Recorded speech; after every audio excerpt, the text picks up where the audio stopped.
नमस्ते बच्चों, मैं शीजी प्रेमन, स्नातकोत्तर हिंदी शिक्षिका, केंद्रीय विद्यालय नंबर 1 जलाली।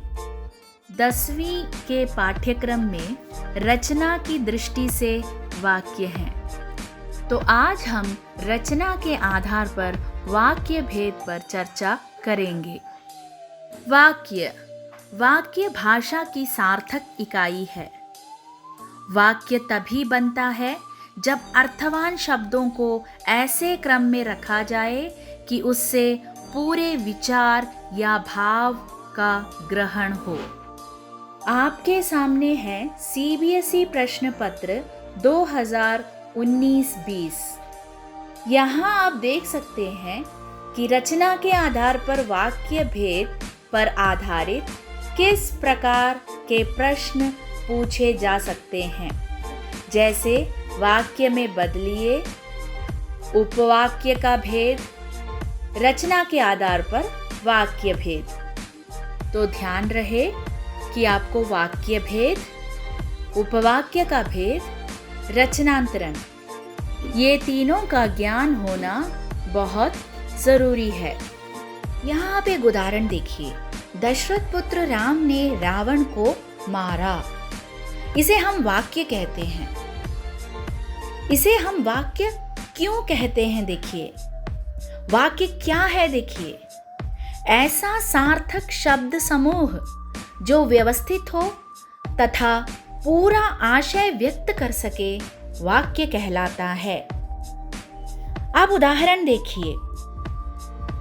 ये शब्द समूह जो है सार्थक है, अर्थात अर्थपूर्ण है, और व्याकरण के नियमों के अनुसार ये व्यवस्थित भी है तथा पूरा आशय प्रकट कर रहा है।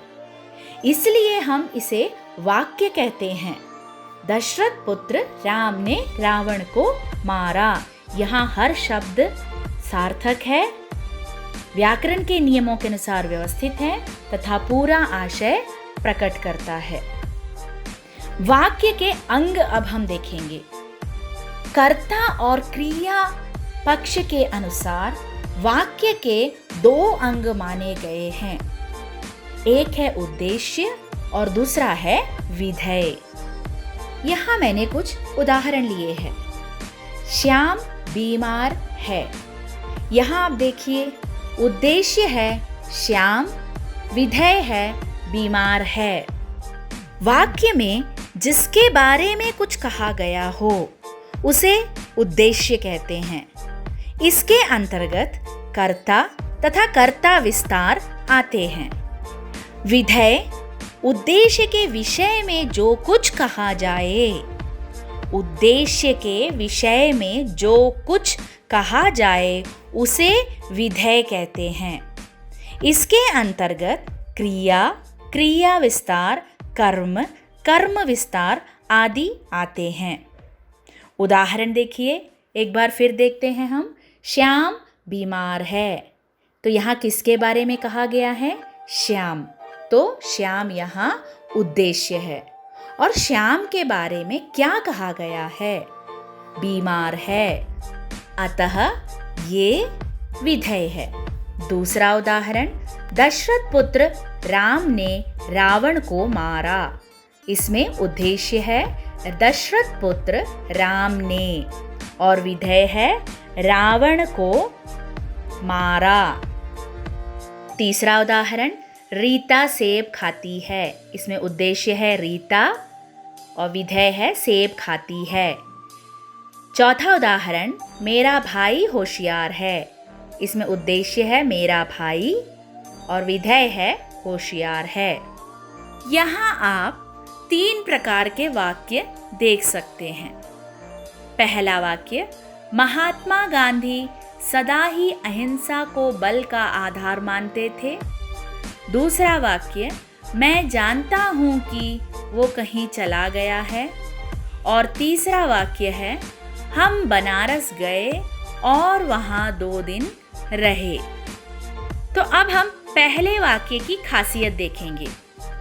आपका पहला वाक्य है, महात्मा गांधी सदा ही अहिंसा को बल का आधार मानते थे। प्रस्तुत वाक्य में एक ही विधेय है। उद्देश्य और विधेय की जानकारी हम पहले भी ले चुके हैं। तो चलिए हम दोबारा ये जान ले कि वाक्य में उद्देश्य कौन सा है और विधेय कौन सा है। उद्देश्य वाक्य का वो अंग है जिसके बारे में कुछ कहा जाता है। जैसे हम यहाँ देख सकते हैं कि महात्मा गांधी के बारे में कहा जा रहा है, तो यहाँ उद्देश्य महात्मा गांधी हैं। और उस उद्देश्य के बारे में जो कुछ कहा जाता है उसे विधेय कहते हैं। जैसे यहाँ महात्मा गांधी के बारे में कहा जा रहा है, सदा ही अहिंसा को बल का आधार मानते थे। तो यहाँ ये वाक्यांश विधेय कहलाएगा। इस वाक्य में एक ही विधेय है। अब हम दूसरा वाक्य देखेंगे। मैं जानता हूँ कि वो कहीं चला गया है। इस वाक्य में एक प्रधान या मुख्य उपवाक्य है और एक आश्रित उपवाक्य है, जिसे हम गौण भी कहते हैं। उपर्युक्त उदाहरण में मैं जानता हूँ प्रधान या मुख्य उपवाक्य कहलाएगा और आश्रित उपवाक्य होगा कि वो कहीं चला गया है। दोनों उपवाक्यों को जोड़ने का काम समुच्चय बोधक अव्यय अर्थात योजक। कौन सा योजक है यहाँ पर? कि। तो दोनों उपवाक्यों को जोड़ने का काम समुच्चय बोधक अव्यय कर रहा है। तो ये है दूसरे वाक्य की खासियत। तीसरा उदाहरण है, हम बनारस गए और वहां 2 दिन रहे।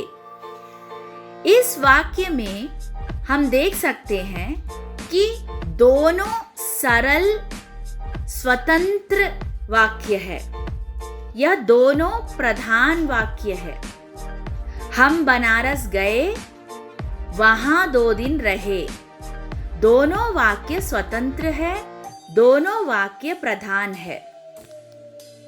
इन दोनों वाक्यों को समुच्चय बोधक अव्यय या योजक, कौन सा योजक? और। तो इन दोनों वाक्यों को और द्वारा जोड़ा जा रहा है। आपने 3 अलग अलग वाक्य देख लिए। अब हम उसे विस्तार से पढ़ेंगे। तो सबसे पहले हम जानेंगे कि समुच्चय बोधक अव्यय क्या है। जो अव्यय 2 शब्दों, पदबंधों अर्थात वाक्यांशों या वाक्यों को जोड़ने का काम करते हैं, उन्हें हम समुच्चय बोधक अव्यय कहते हैं। अर्थात ये वो योजक हैं जो 2 शब्दों, पदबंधों अर्थात वाक्यांशों या वाक्यों को जोड़ते हैं। इसमें भी 2 प्रकार हैं। पहला है समानाधिकरण।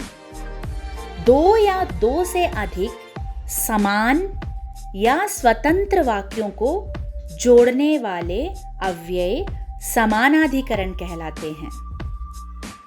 ध्यान दीजिए, 2 या 2 से अधिक समान या स्वतंत्र वाक्यों को जो जोड़ते हैं, जैसे और, एवं, तथा, फिर, अथवा, या, नहीं तो, परंतु, किंतु, लेकिन, बल्कि, इसलिए, अतः, अतएव, सो, अन्यथा, वरना। दूसरा है व्यधिकरण। वाक्य के किसी आश्रित उपवाक्य को मुख्य वाक्य से जो योजक जोड़ते हैं उन्हें हम कहते हैं व्यधिकरण। यानी आश्रित उपवाक्य को मुख्य वाक्य से जोड़ने का काम व्यधिकरण करते हैं। जैसे कि यद्यपि, तथापि, जो और जो के अन्य रूप, इस कारण, क्योंकि, ताकि, यदि, यद्यपि, इसलिए कि, यदि तो, अगर तो, अर्थात, जैसा, मानो, ज्यों त्यों, जितना, जहाँ, जिधर, जिस जगह आदि। यहाँ मैंने कुछ उदाहरण दिए हैं। देखिए, दुर्ग से कुछ दूर 20 फुट ऊंचा स्तंभ था। महात्मा गांधी सदा ही अहिंसा को बल का आधार मानते थे। बच्चा हंसा, वो प्रतिदिन दूध पीता होगा। मोहन जा रहा होगा, वो भागता जा रहा था। मोहन भोजन करता चला जा रहा था। यदि आप इन वाक्यों पर गौर करेंगे तो आपको एक बात समझ में आएगी कि इन सारे वाक्यों में एक ही विधेय है। विधेय अर्थात उद्देश्य या कर्ता के बारे में जो कुछ कहा जाता है उसे हम विधेय कहते हैं। मैं ये बात दोहरा रही हूँ कि इन सारे वाक्यों में एक ही विधेय है। विधेय के अंतर्गत कर्म, कर्म का विस्तार, क्रियापद या पदबंध, क्रिया विशेषण पद या पदबंध, पूरक पद या पदबंध, अन्य कारकीय पदबंध या पद आते हैं। जिस वाक्य में एक ही विधेय हो उसे सरल वाक्य या साधारण वाक्य कहते हैं। ध्यान रखिए, सरल वाक्य या साधारण वाक्य क्या होते हैं? जिस वाक्य में एक ही विधेय हो।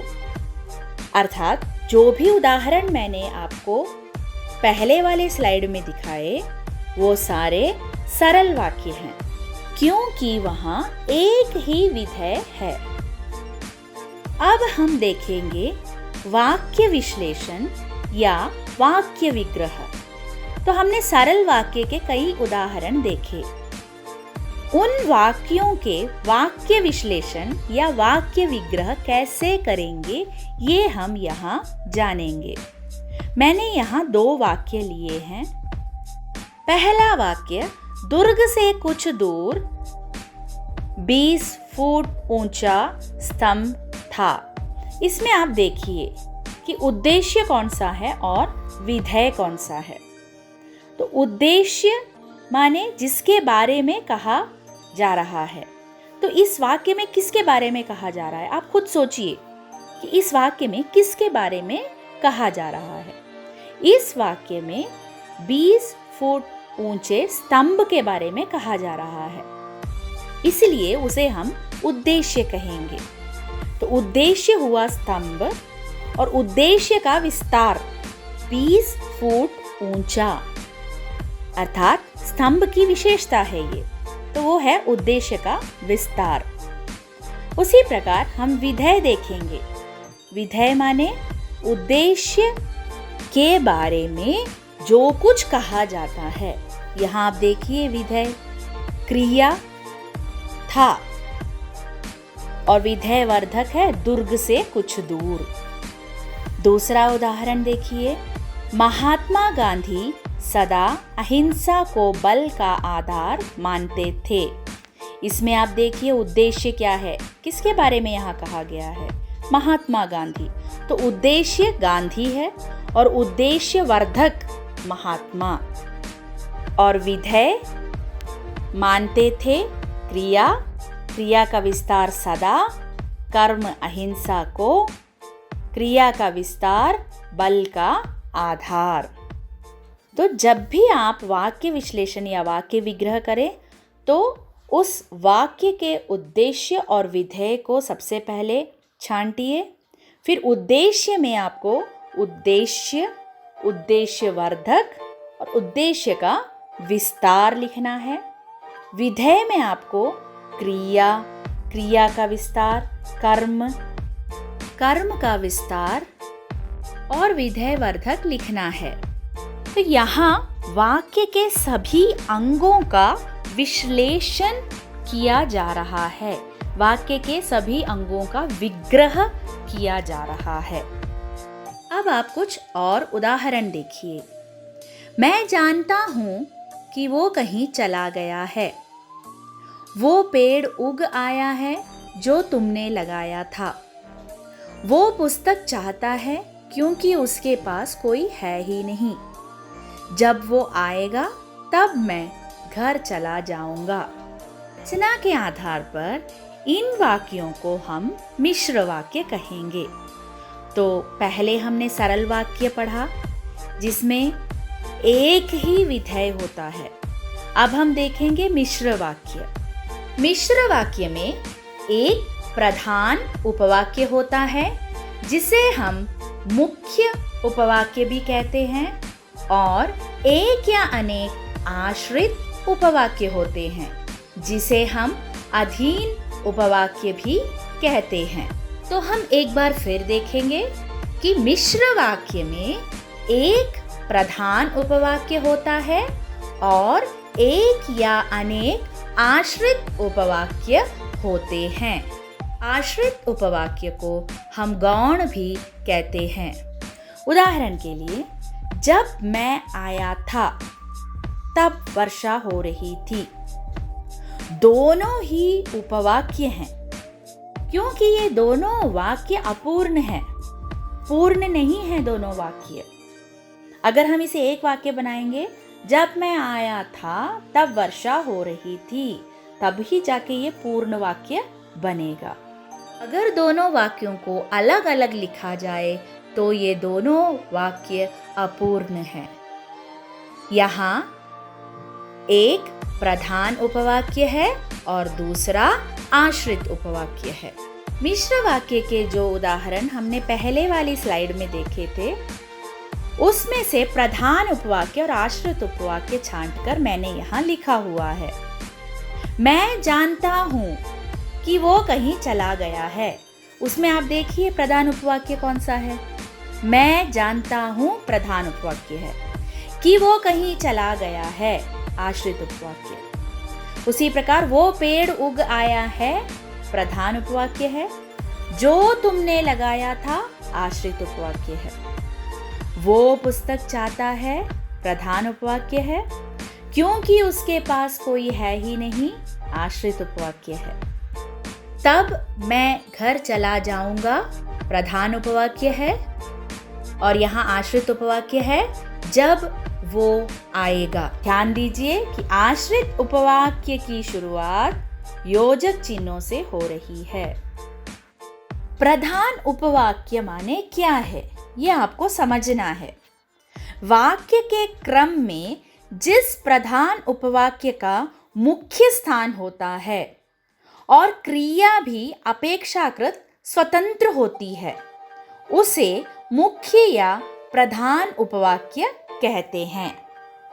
प्रधान उपवाक्य वो होता है जिसकी क्रिया मुख्य होती है। प्रधान उपवाक्य की पहचान के लिए हमें सबसे पहले मिश्र वाक्य को सरल वाक्य में रूपांतरण करना होगा। जब मिश्र वाक्य को हम सरल वाक्य में परिवर्तित करेंगे, तब जो क्रिया वाक्य के अंत में बनी रहेगी या जिस उपवाक्य की क्रिया वाक्य के अंत में ज्यों की त्यों रहेगी, वही उपवाक्य प्रधान उपवाक्य होता है। उदाहरण के तौर पर, मोहन परिश्रम करता तो अवश्य सफल होता। यहाँ इस वाक्य का सरल वाक्य होगा, मोहन परिश्रम करने पर अवश्य सफल होता। तो यहाँ आप देख सकते हैं कि सफल होता क्रिया ज्यों की त्यों विद्यमान है, अतः ये प्रधान उपवाक्य है। अवश्य सफल होता, ये प्रधान उपवाक्य है। आश्रित उपवाक्यों का आरंभ प्रायः कि, जो, जिसे, यदि, क्योंकि आदि से होता है।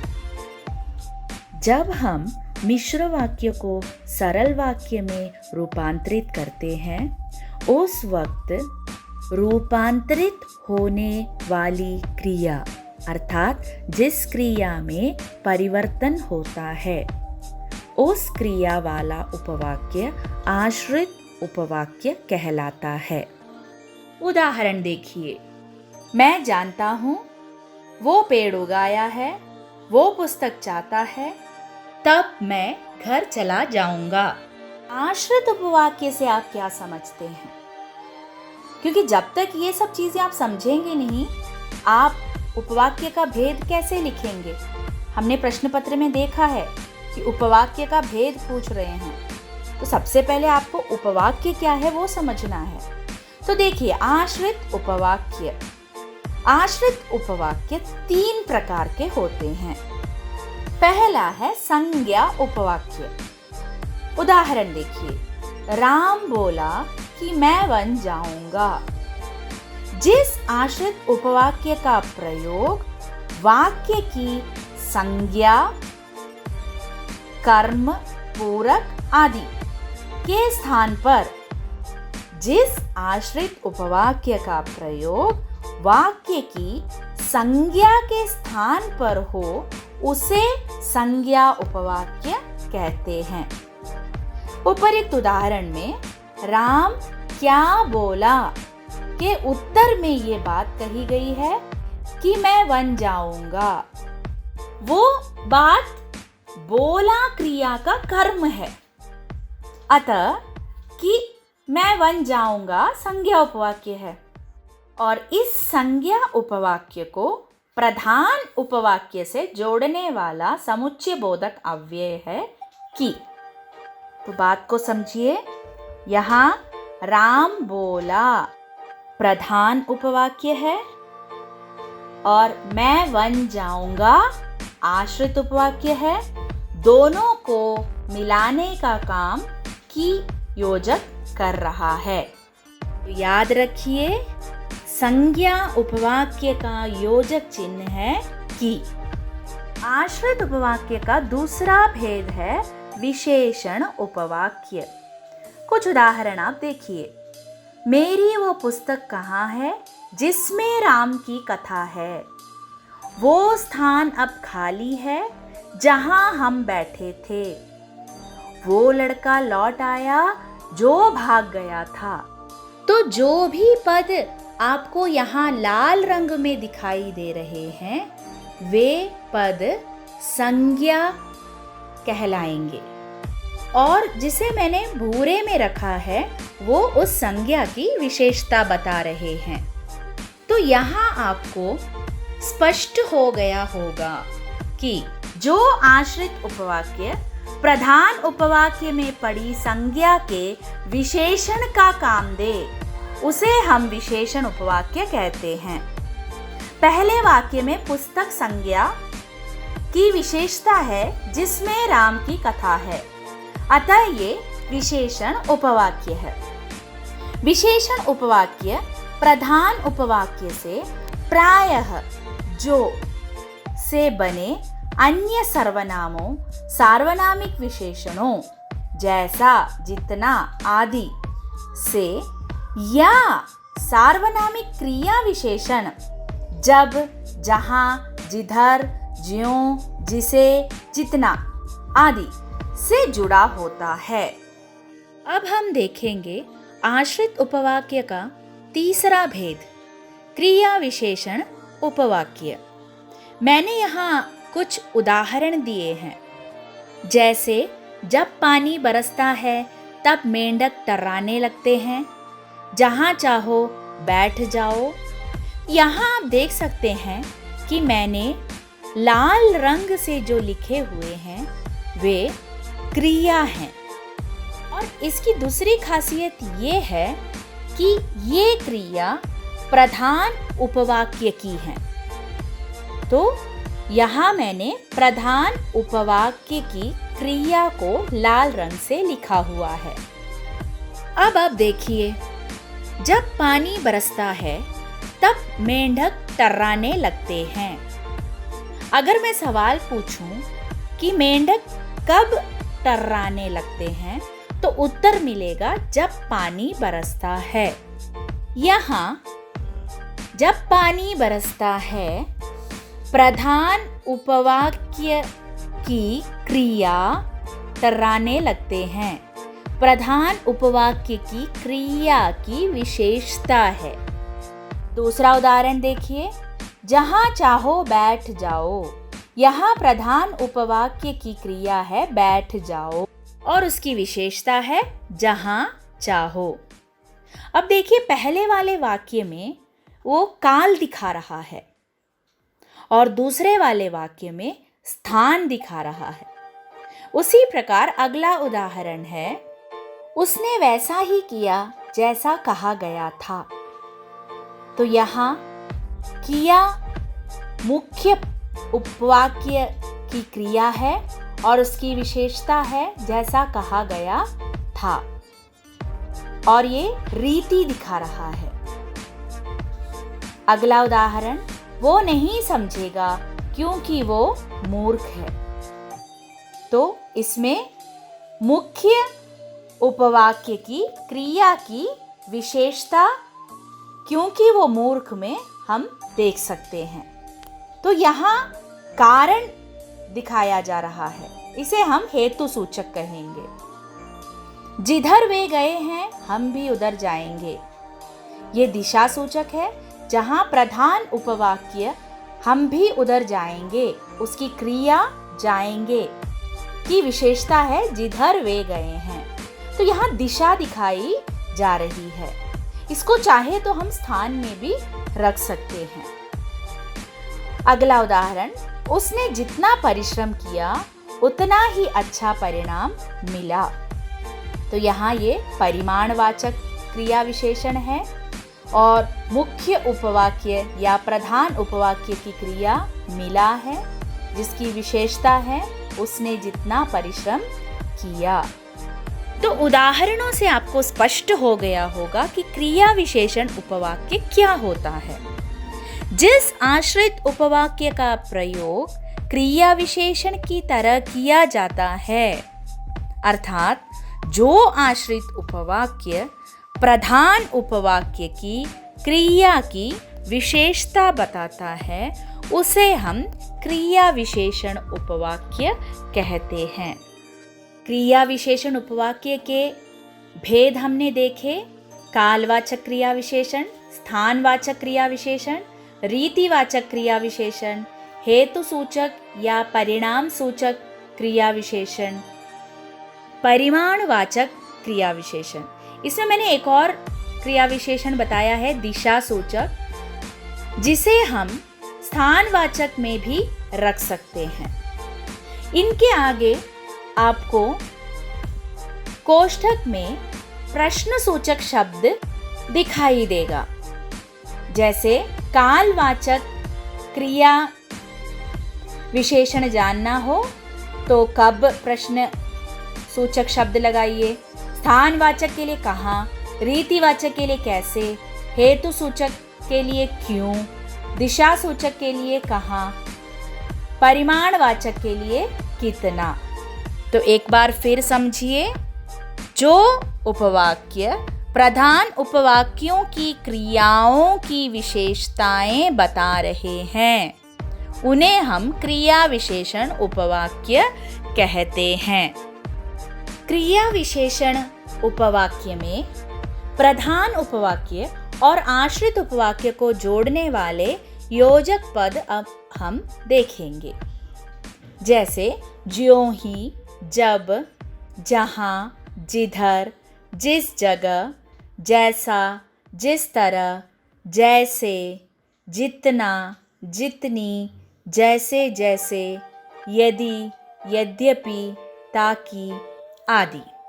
अब हम देखेंगे मिश्र वाक्य के विश्लेषण या वाक्य विग्रह। मिश्र वाक्य के विश्लेषण में पहले निम्नलिखित बातों का विवरण दिया जाता है कि जो आपके सामने मिश्र वाक्य है उसमें प्रधान उपवाक्य कौन सा है, शेष उपवाक्य किस प्रकार के आश्रित उपवाक्य हैं, अर्थात संज्ञा उपवाक्य है, विशेषण आश्रित उपवाक्य है या क्रिया विशेषण उपवाक्य है।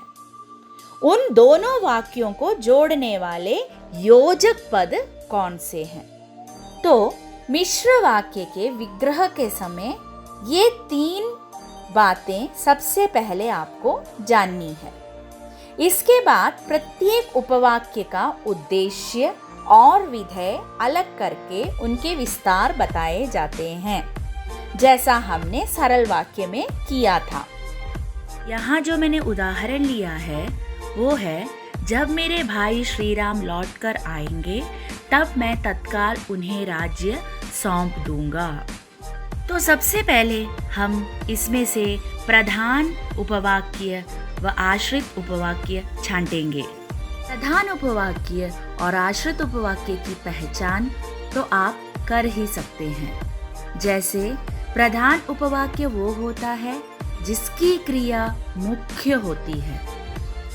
आश्रित उपवाक्यों का आरंभ प्रायः कि, जो, जिसे, यदि, क्योंकि आदि से होता है।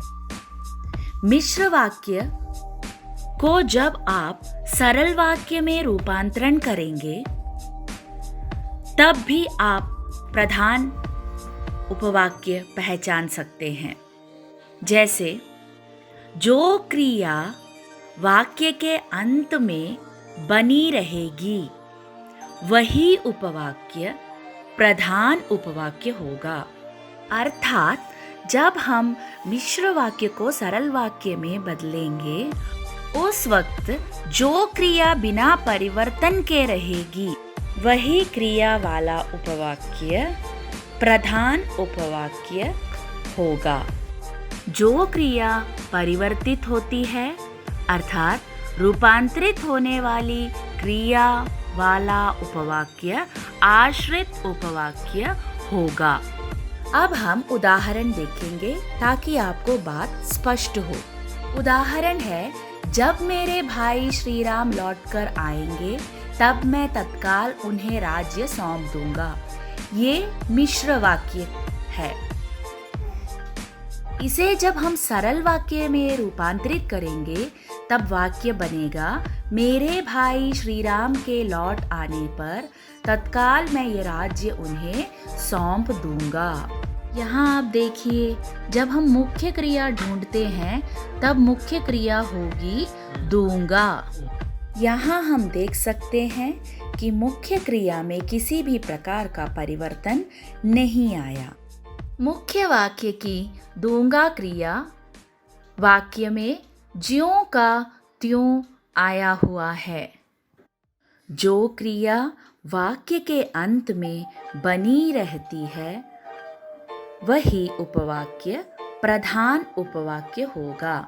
अतः यहाँ प्रधान उपवाक्य है, मैं तत्काल उन्हें ये राज्य सौंप दूंगा। और आश्रित उपवाक्य है, जब मेरे भाई श्री राम लौटकर आएंगे। यहाँ आप देख सकते हैं कि आश्रित उपवाक्य का प्रारंभ जब योजक से हो रहा है। अब आप तालिका देखिए जिसमें मैंने उद्देश्य, विधेय और योजक का प्रदर्शन किया है। यहाँ प्रधान उपवाक्य मैं तत्काल उन्हें ये राज्य सौंप दूंगा, उसमें आप देख सकते हैं उद्देश्य मैं, योजक तब, क्रिया सौंप दूंगा, क्रिया का विस्तार तत्काल, कर्म राज्य, कर्म का विस्तार ये। और आश्रित उपवाक्य राम, उद्देश्य, उद्देश्यवर्धक मेरे भाई, क्रिया विशेषण जब, क्रिया आएंगे, क्रिया का विस्तार लौटकर, पूरक घर। इस प्रकार हम मिश्र वाक्य का विश्लेषण करते हैं। अब तक हमने वाक्य के दो भेद देख लिए, एक सरल वाक्य या साधारण वाक्य, दूसरा मिश्र वाक्य। अब हम देखेंगे संयुक्त वाक्य। उदाहरण देखिए, हम बनारस गए और वहां 2 दिन रहे। दूसरा उदाहरण, वो आया, हमसे मिला किंतु रुका नहीं, तो मैं भी चला गया। पहले वाक्य में हम देख सकते हैं कि दोनों वाक्य स्वतंत्र है। हम बनारस गए, वहां 2 दिन रहे, तो 2 स्वतंत्र वाक्यों को योजक द्वारा जोड़ा गया है। दूसरे वाक्य में देखिए 4 स्वतंत्र वाक्य हैं। जिस वाक्य में एक से अधिक प्रधान या स्वतंत्र वाक्य हो उसे हम संयुक्त वाक्य कहते हैं। यदि 2 या 2 से अधिक स्वतंत्र वाक्यों के साथ कोई आश्रित उपवाक्य जुड़ा हो तो भी वो संपूर्ण वाक्य संयुक्त वाक्य होता है। इसके लिए हम एक उदाहरण देखेंगे। जैसे, वो आया और उसने देखा कि भीतर कोई नहीं है। यहाँ आप देखिए स्वतंत्र वाक्य है वो आया, प्रधान उपवाक्य है उसने देखा, आश्रित उपवाक्य है भीतर कोई नहीं है। यहाँ आप देख सकते हैं कि एक स्वतंत्र वाक्य है और जो दूसरा है उसमें प्रधान उपवाक्य और आश्रित उपवाक्य दोनों है, लेकिन ये संयुक्त उपवाक्य के अंतर्गत ही आएगा। एक और उदाहरण देखिए, मैंने कहा कि मेरी बात मान लो, किंतु उसने सुनी अनसुनी कर दी। आपके सामने ऐसा वाक्य आ गया तो हो सकता है कि आप ये की जो योजक की है उसको देखकर आप इसे मिश्र वाक्य लिख दें, लेकिन ये संयुक्त वाक्य है। क्यों? क्योंकि यहाँ प्रधान उपवाक्य, आश्रित उपवाक्य और स्वतंत्र वाक्य भी है। तो प्रधान उपवाक्य आश्रित उपवाक्य को इस स्वतंत्र वाक्य से जोड़ने का काम किंतु योजक कर रहा है। उसी प्रकार पहले में आप देखिए कि प्रधान उपवाक्य और आश्रित उपवाक्य को जोड़ने का काम और योजक कर रहा है। संयुक्त वाक्य में प्रयुक्त होने वाले समुच्चय बोधक अव्यय या योजक निम्नलिखित हैं: और, तथा, एवं, इसलिए, अतः, परंतु, किंतु, या, नहीं तो, अन्यथा, वरना, जो कि, जिस पर, लेकिन आदि। अब संयुक्त वाक्य के विग्रह या वाक्य विश्लेषण किस प्रकार करें? संयुक्त वाक्य का विश्लेषण लगभग मिश्र वाक्य की तरह ही है। पहले प्रधान वाक्य अलग करें। यदि उनमें कोई मिश्र वाक्य है तो उसके खंड वाक्य और प्रकार बताइए। योजक और समुच्चय बोधक अव्यय का निर्देश दीजिए। फिर प्रत्येक वाक्य का उद्देश्य और विधेय अलग करके उनके विस्तार बताइए। उदाहरण देखिए, भरत की माँ कैकेयी तुरंत बोली कि मैं अभी महल में जाती हूँ और जाकर राम से कहती हूँ कि तुम 14 वर्ष के लिए वन चले जाओ। तो यहाँ जो और योजक है वो संयुक्त वाक्य में प्रयुक्त होने वाला योजक है। तो ये बात स्पष्ट है कि ये वाक्य संयुक्त वाक्य है। लेकिन आप देखिए इसमें पहला वाक्य, भरत की माँ कैकेयी तुरंत बोली कि मैं अभी महल में जाती हूँ, ये मिश्र वाक्य है। संज्ञा उपवाक्य की योजक आया हुआ है। उसी प्रकार दूसरा वाक्य देखिए, जाकर राम से कहती हूँ कि तुम 14 वर्ष के लिए वन चले जाओ। यहाँ पे भी ये संज्ञा उपवाक्य है, तो ये भी मिश्र वाक्य है। तो 2 मिश्र वाक्य हमें यहाँ दिखाई दे रहे हैं और इन दोनों मिश्र वाक्यों को और योजक से जोड़ा जा रहा है, इसलिए ये संयुक्त वाक्य बन गया है। तो प्रस्तुत वाक्य में पहला प्रधान मिश्र वाक्य, दूसरा प्रधान मिश्र वाक्य, दोनों हमने अलग कर लिए। अब हमें प्रधान उपवाक्य और आश्रित उपवाक्य छांटना है। भरत की माँ कैकेयी तुरंत बोली, तो ये प्रधान उपवाक्य है। इसमें योजक है कि और संज्ञा आश्रित उपवाक्य है मैं अभी महल में जाती हूँ। सबसे पहले हमने पूरे वाक्य में से मिश्र वाक्य छांट कर लिखे, तो 2 मिश्र वाक्य हमें मिले और उसके बाद उस मिश्र वाक्य के और खंड कर दिए, अर्थात उसमें से प्रधान उपवाक्य और आश्रित उपवाक्य छांट कर लिखा। और दूसरे मिश्र वाक्य में जाकर राम से कहती हूँ, प्रधान उपवाक्य, तुम 14 वर्ष के लिए वन चले जाओ, आश्रित उपवाक्य, योजक है कि। अब हम उद्देश्य और विधेय छांटेंगे।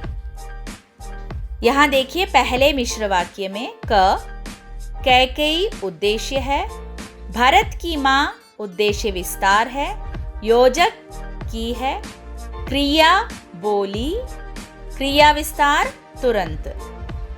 और उसी के दूसरे उपवाक्य में मैं उद्देश्य है, क्रिया जाती हूँ, क्रिया विस्तार अभी महल में। दूसरे मिश्र वाक्य में उद्देश्य है मैं, योजक और क्रिया है कहती हूँ, क्रिया विस्तार जाकर, कर्म राम से।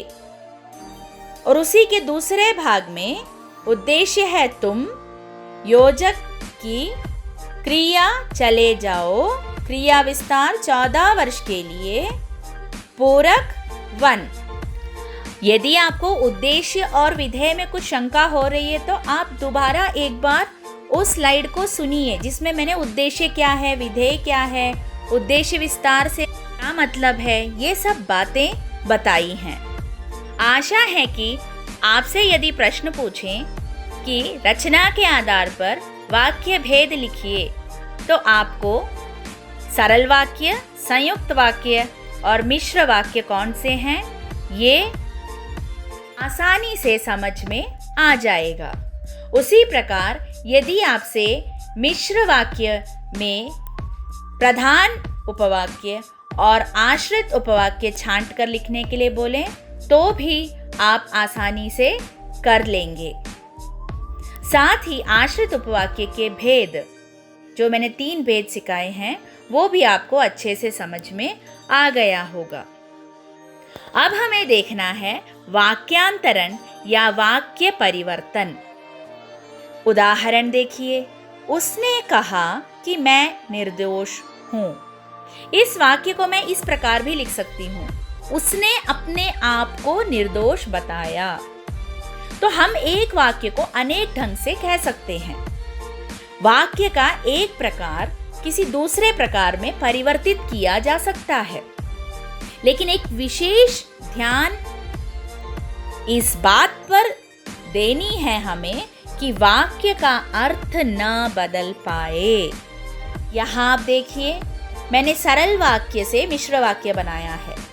अच्छे लड़के परिश्रमी होते हैं, ये सरल वाक्य है क्योंकि यहाँ किसी भी प्रकार का योजक नहीं है और एक ही विधेय है। तो अगर आपको समझना है तो आप देखिए कि इसमें किसी भी प्रकार के योजक नहीं हैं। आपको आसानी होगी ऐसा देखने में। इसको जब मैंने मिश्र वाक्य बनाया, जो लड़के अच्छे होते हैं वे परिश्रमी होते हैं, तो मिश्र वाक्य के योजक मैंने आपको पहले भी बताए हैं कौन कौन से हैं। तो उनमें से जो योजक यहाँ सही बैठता है उस योजक को आपको लेना है। और ध्यान दीजिए कि अर्थ नहीं बदलना चाहिए और साथ में काल भी ना बदलें। जिस काल में सरल वाक्य है उसी काल में मिश्र वाक्य भी बनाइए आप। तो यहाँ जो योजक लिया है, जो लड़के अच्छे होते हैं वे परिश्रमी होते हैं। हम थोड़ा बहुत परिवर्तन कर सकते हैं, लेकिन काल और अर्थ न बदले। इस बात का आपको पूर्ण ध्यान रखना है। दूसरा उदाहरण देखिए, वो नाम के लिए दान करता है। वो इसलिए दान करता है कि नाम हो। तो यहाँ पे इसलिए कि, ये दोनों आ गया है, इसलिए मिश्र वाक्य है। अगर मात्र इसलिए योजक का प्रयोग होता तो वो संयुक्त वाक्य हो जाता, लेकिन इसलिए के साथ यहाँ की का प्रयोग भी हुआ है, अतः ये मिश्र वाक्य है। यहाँ देखिए, मिश्र वाक्य से सरल वाक्य। उसने कहा कि मैं निर्दोष हूँ। तो ये मिश्र वाक्य है, क्योंकि यहाँ पे हम योजक चिन्ह देख सकते हैं कि। मैं आपकी समझ के लिए बता रही हूँ कि योजक चिन्ह देखकर आप पहचानिए। नियम बहुत है मिश्र वाक्य के, अगर वो समझ सकते हैं तो बहुत अच्छी बात है, लेकिन थोड़ा और आसानी से समझने के लिए मैं बोल रही हूँ कि की योजक है और ये मिश्र वाक्य में। यदि आपसे पूछें कि इसमें कौन सा आश्रित उपवाक्य है, तो की जो है वो संज्ञा उपवाक्य का योजक है, तो ये संज्ञा उपवाक्य है। उसने कहा कि मैं निर्दोष हूँ। इसको आपको सरल वाक्य बनाना है, और सरल वाक्य बनाते समय योजक, जो भी मिश्र वाक्य और संयुक्त वाक्य के योजक हैं, वो सरल वाक्य में नहीं आने चाहिए। तो देखिए, उसने अपने आप को निर्दोष बताया। तो देखिए, अर्थ भी नहीं परिवर्तित हुआ और काल भी नहीं परिवर्तित हुआ। दूसरा उदाहरण, जो लड़कियां परिश्रम करती हैं वे सफल हो जाती हैं। यहाँ पे देखिए आप, मिश्र वाक्य है, जो योजक है, और ये कौन सा उपवाक्य है पूछेंगे तो आपको पता है कि विशेषण उपवाक्य है ये, क्योंकि जो और उसके अन्य रूप जो है विशेषण उपवाक्य में आते हैं। और इसको सरल वाक्य बनाया है, परिश्रम करने वाली लड़कियां सफल हो जाती हैं। तो यहाँ पे आपको योजक नहीं दिखेगा। अब देखिए, सरल वाक्य से संयुक्त वाक्य। गरीब होने पर भी वो ईमानदार है। इसको संयुक्त वाक्य बनाना है। संयुक्त वाक्य के योजक आपको याद होंगे। वो गरीब तो है पर है ईमानदार। दूसरा, सूर्योदय होने पर कुहासा जाता रहा। सूर्योदय हुआ और कुहासा जाता रहा। तो योजक देखकर पहचानने के लिए मैं इसलिए बोल रही हूँ ताकि आपको आसानी रहे, परीक्षा के समय ज्यादा सोचना ना पड़े, आप आसानी से उसे पहचान सके। अब देखिए, संयुक्त वाक्य से सरल वाक्य। स्कूल बंद हो गया और लड़के घर जाने लगे। संयुक्त वाक्य है और इसका सरल वाक्य बनेगा, स्कूल बंद होने पर लड़के घर जाने लगे। दूसरा वाक्य, वो घर आया और पिताजी से मिला। वो घर आकर पिताजी से मिला। अब है संयुक्त वाक्य से मिश्र वाक्य। पहला, वो रुपया चाहता था और वो उसे मिल गया। अब इसे मिश्र वाक्य बनाना है हमें। वो जो रुपया चाहता था उसे मिल गया, जो। दूसरा, परिश्रम करो और सफलता प्राप्त करो। यहाँ पे मिश्र वाक्य, यदि परिश्रम करोगे तो सफलता प्राप्त करोगे। यहाँ पे हमने कौन सा योजक लगाया? यदि, तो। अब है मिश्र वाक्य से संयुक्त वाक्य। देखिए मिश्र वाक्य, ज्यों ही मैं वहां पहुंची त्यों ही घंटी बजी। और उसका संयुक्त वाक्य बनेगा, मैं वहां पहुंची और तुरंत घंटी बजी। तो ध्यान दीजिए, मैंने यहाँ काल भी नहीं परिवर्तित किया है और अर्थ भी परिवर्तन नहीं हुआ है। इस बात का आपको ध्यान देना है। कुछ बच्चे काल परिवर्तित कर देते हैं, कुछ बच्चे अर्थ ही बदल देते हैं, इसमें अतिरिक्त शब्द मिला देते हैं जिसकी ज़रूरत होती ही नहीं है। तो इन सब बातों का आपको बहुत अच्छे से ध्यान देना है यहाँ। दूसरा उदाहरण देखिए, जिसका मुझे भय था वही हुआ।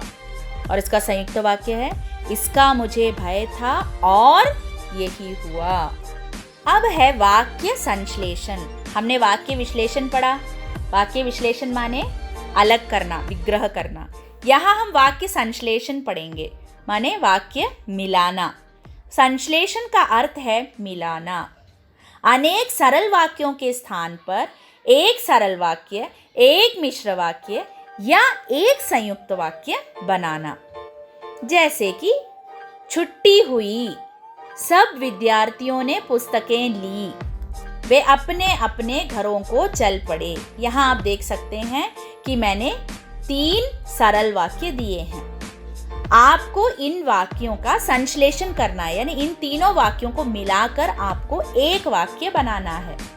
तो देखिए, छुट्टी होने पर सब विद्यार्थी पुस्तकें लेकर अपने अपने घरों को चल पड़े। या हम ऐसा भी बना सकते हैं, जब छुट्टी हुई तो सब विद्यार्थी पुस्तकें लेकर अपने अपने घरों को चल पड़े। तो पहला सरल वाक्य है, दूसरा मिश्र वाक्य है। दूसरा उदाहरण, मैं मुंबई गया, मुंबई में मेरा मित्र रहता था, मेरे मित्र का नाम राजेश है। यहाँ 3 सरल वाक्य दिए हैं, इसको मैंने एक वाक्य बनाया। मैं अपने मुंबई निवासी मित्र राजेश से मिलने मुंबई गया। अगला उदाहरण देखिए, वहाँ एक गांव था, वो गांव छोटा सा था, उसके चारों ओर जंगल था। और इसका संश्लेषण इस प्रकार हुआ, वहाँ एक छोटे से गांव के चारों ओर जंगल था। इसे हम इस रूप में भी बना सकते हैं, वहाँ चारों ओर जंगल से घिरा एक छोटा सा गांव था। संश्लेषण करने की प्रक्रिया ये जानना जरूरी है। तो सबसे पहले आपको क्या करना है, जब आपके सामने 3, 4 या उससे अधिक सरल वाक्य दिए हैं और उसको संश्लेषण के लिए कह रहे हैं, तो सबसे पहले आपको सभी वाक्यों में से एक मुख्य क्रिया चुनना है। शेष वाक्यों में से किसी को पद यानी कर्म, विशेषण, कारक, प्रविशेषण, क्रिया विशेषण आदि या पदबंध बनाना है। शेष वाक्यों में से किसी को पद या पदबंध बनाना है। किसी कार्य को पूर्वकालिक क्रिया के रूप में परिवर्तित करना है। आवश्यकता अनुसार उपसर्ग एवं प्रत्यय के योग से नया शब्द बनाना है। अर्थ नहीं बदलना चाहिए और कोई भी बात छूटनी नहीं चाहिए और ना कोई बात अधिक होनी चाहिए। इस बात का बहुत ज़्यादा ध्यान देना है। आशा है कि आपको रचना के आधार पर वाक्य भेद अच्छे से समझ में आ गया होगा। परीक्षा में आपसे रचना के आधार पर वाक्य भेद लिखिए, प्रधान उपवाक्य और आश्रित उपवाक्य छांट कर लिखिए, आश्रित उपवाक्य के भेद लिखिए, वाक्य परिवर्तन कीजिए। यही प्रश्न ज्यादातर पूछे गए हैं। जैसा कि मैंने वाच्य के वीडियो में भी आपको बताया है कि बार बार अभ्यास द्वारा ही आप ये सब कर सकते हैं।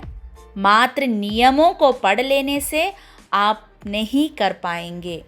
इसलिए निरंतर अभ्यास करते रहिए ताकि आपको अच्छे अंक प्राप्त हो। धन्यवाद।